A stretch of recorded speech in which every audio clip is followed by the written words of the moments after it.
everyone. It's that time of the week where we have a look at the rounds coming up. Round 12 now, Greggy. It's hard to believe, isn't it? More than halfway through the season.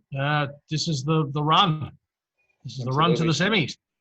I think we've already seen the cream of the crop up the top there, and I think it's just going to be shuffled around a little bit. And my opinion is it'll be those bottom couple of positions in the next few weeks get established. From about 6th to 8th, I think. Yeah, I agree. Let's have a look at the first game, mate. One close to your heart. Two great teams. The Dragons and the Rabbitohs. That's a great start to the week on Thursday night. This is a beauty. You guys are $2.45 in this one, Greggy. I don't mind those odds. Yeah, I think we'll come in really close to the game. I think we didn't really. Adam Clune's he got injured in the game and all that, but Tarek Sims coming back. I think there's too many major injuries. Latrell Mitchell coming back for the Rabbits. We were absolutely wrong. That's not tears. That's just me going up my throat.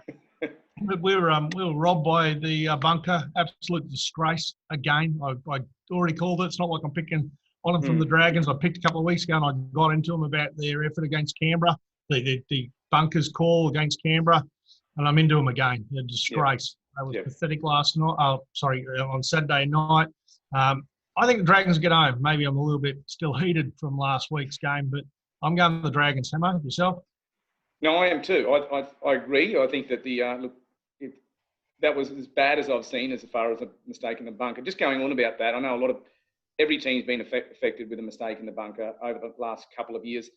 Yeah, but a side like the Dragons, there are probably an outside chance of falling into the 8 and something like that. Those 2 points at the end of the year that can kill you. I know the guys got stood down in the bunker, but that doesn't get you your 2 points back. No, it doesn't. The first game on Friday night, the West Tigers and the Warriors, they were really gutsy the other day. The Warriors against the Roosters. Yeah, they were. Odds at $10. They started it. Yeah, I agree. I think I'd go the Warriors at the start in this game, to be honest. I think the Tigers will win, but the Tigers, they try hard, the Tigers, but there's just not. They don't have that, Harry Grant. They've got 3 or 4 really good players, and to me, then it drops off to about 5 or 6 good players, and then they don't have that depth, the Tigers, and that shone through against Parramatta. They were, in it for the first half, and I was never confident that second half. No, I agree.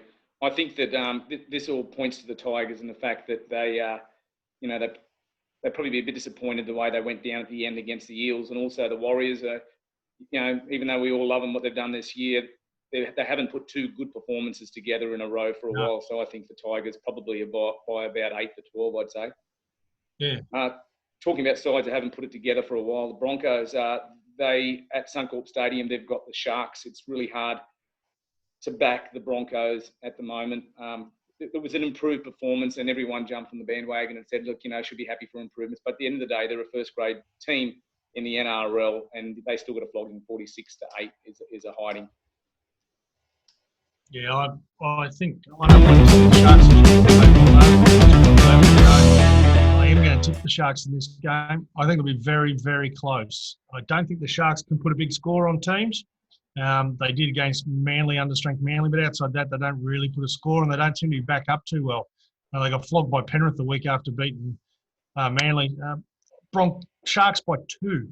Yeah. No, I'm taking the Sharks. Look, the Broncos have to show something to me to turn things around. I believe that there's a good chance that all of the stars will be back for the Broncos this week in Turpin Lodge and Fafita. Look, but even if 1 or 2 of them come back, that might, that's they're getting the troops together, but obviously a little too late. Regardless of the injuries and everything else, they shouldn't be falling apart like they do. I think the Sharks probably are by about 10 points. The Roosters and the Titans. Now, the Roosters, probably for the Titans, this is the worst time to play the Roosters after they were very, very close to having their pants pulled down by the Warriors and getting beaten the week before by the Raiders. How do you see this one, Greg? Yeah, it's at the SCG too. I forgot to mention before, the Warriors, I think it's their first ever game at the SCG against the Tigers, and now we've got another one at the SCG on Saturday. That's the right. Titans, it's a bit of a ground. It's a very interesting ground. It's still the same size field, but, it feels like because the boundaries are so far away, the cricket boundaries are so far away, people get lost and tend to kick out in the full. I worry a little bit about the Titans here. I think Roosters by about 20. Yeah, I do too.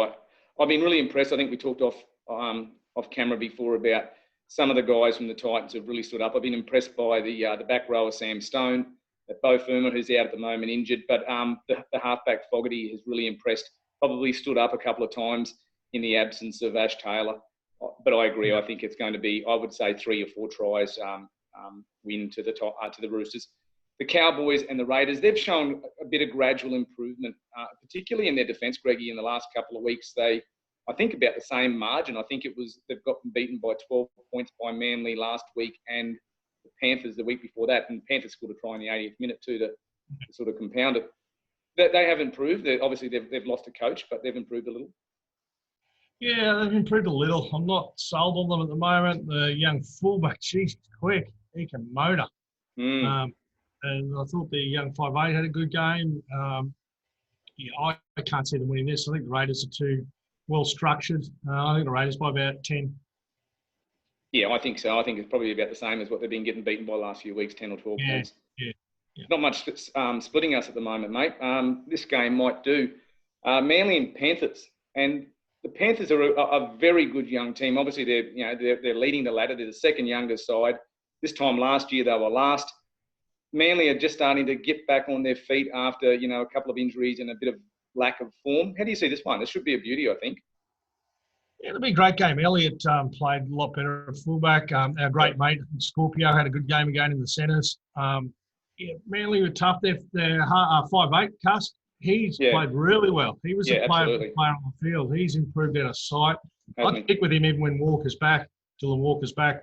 I still think Panthers will beat him here. I just don't think Manly offer quite enough yet. They still miss Tommy Turbo. So I still think Panthers by about 4. Yourself? Yeah, I'm going Manly in this one. They've done enough for me the last couple of weeks, particularly with their defence. It looks like they've really steeled their defence the last couple of weeks. I think in a really tight one, this could be a classic of Brookie. I'm going Manly, but not by much. Maybe 2 points, 1 point even, something like that. The Bulldogs. We talk about sides that have been buoyed by signings, and they've got a couple in the last couple of weeks. They look like they're going to make a play for Curtis Scott in the next week or so as well. He hasn't had a happy home at Canberra, but they pulled off a big win against Newcastle. They got Parramatta. This is as hard as it gets. Yeah, I'd Parramatta by 16, 18. It'll be one of those games where I reckon it'll be something like 10 points to 6 at Parramatta at half time, and they might win 30 to 12, something like that. I just think they got too much all around the paddock for Bulldogs. Bulldogs are playing hard, but I don't think they've got enough in them to beat Parramatta, not this time. Yeah, I agree, mate. They've got all their troops on deck at the moment. Last time they played, I think there was 1 try in the game, I'm pretty sure. It was about round 1 or 2, I think. I think the score was 8-2. 8-2, wasn't it? Yep. Takes us to the last game. I'm with you, I think, by about 12 points, 16 points. The last game, the Storm and the Knights. Now, the Knights, shock losers to, as we just mentioned, to the Bulldogs. The Storm just keep on keeping on. What do you reckon? They'll keep on keeping on. It'll be whatever the paints were that our friend Rolf Harris used to have. Berger paints, was it? Something like that. Anyway, they'll keep on. Trust British Paints? Yeah. British Paints, that's it. British Paints. Show my age. Yeah. I never heard of it. The Knights, they've been disappointing for me. You can't, if you're going to be a threat, even to make the 8, well, they should make 8, but if you're going to be a threat, you can't be losing the Cowboys, play a good game, and then lose to the Bulldogs. Yeah, I agree. I know they had a few injuries, but Storm will win this. They're too classy for the Knights. Yeah. Well, the good teams don't lose those games that you just mentioned either. It was interesting when Cameron Smith was interviewed after the game, after the Broncos defeat the other night, and he came out and said, we were a bit complacent beforehand. He said, I could sense it. He said, at training, he said it wasn't, we didn't have our usual mojo. I think that was a wake-up call from they came out in the second half and they just blew Brisbane away. And I think now that Bellamy would be saying this is the time of the year now. Even though it's round 12, this would traditionally be about round 20, wouldn't it, if you put it into perspective of normal season. So it's getting to that sort of crunch time. All right, that's our tips, Greggy, for this week. You got your Bentley's towels. I love me Bentley's towels, Hamo. Absolutely brilliant. Might have a shower and use a Bentley's towel, sports towel in about the next 20 minutes. But Bentley sports towel. What's your Bentley sports towel? We might get the ratings. We might get the ratings to go up, Greggy, and we might film the actual the wiping down with the Bentley towel. I'm going with the Storm. I feel very comfortable that they'll easily account for the Knights. They're my That's lock. your lock. That's your my lock of the week, eh? My lock of the week, I'm going to take the Raiders as my lock of the week. I think they're strong enough and tough enough to beat the Cowboys up there. I'm going with the lock of the week. What about your upset? Who's your Bentley Towels upset? My Smoky, it's a hard one because it's about 2 or 3. I don't mind the Warriors against the Tigers after what they've done the last couple of weeks. But as I said, they sometimes struggle to put two together. My Smoky is your lock, mate. I'm going with the Cowboys. I think they've improved bit by bit in the last few weeks. They do have a couple of players come back. We do probably forget a bit. The Cowboys have been affected by injury probably as much as any side this year. They're my Smoky against. It's up there again. It's up in Townsville against the Raiders this week. You? Yeah, well, I'm throwing my team in. I think the Dragons at $2.50. They're the outsiders, so that's a Smoky. I'll be smoking if they win, and I'm hoping they do. Yeah, I wouldn't be shocked at all. All right, buddy. Well, always good talking to you. That's us for this week with our tips. Keep an eye on all of our social media guys at Too Good Sports, togoodsports.com.au, and also our Instagram, Twitter, and Facebook. Please jump on, have a look, follow us if you can. And that's us for this week, Greggy. Yep. Let's kick to the corner, eh? See you, buddy. Till next time.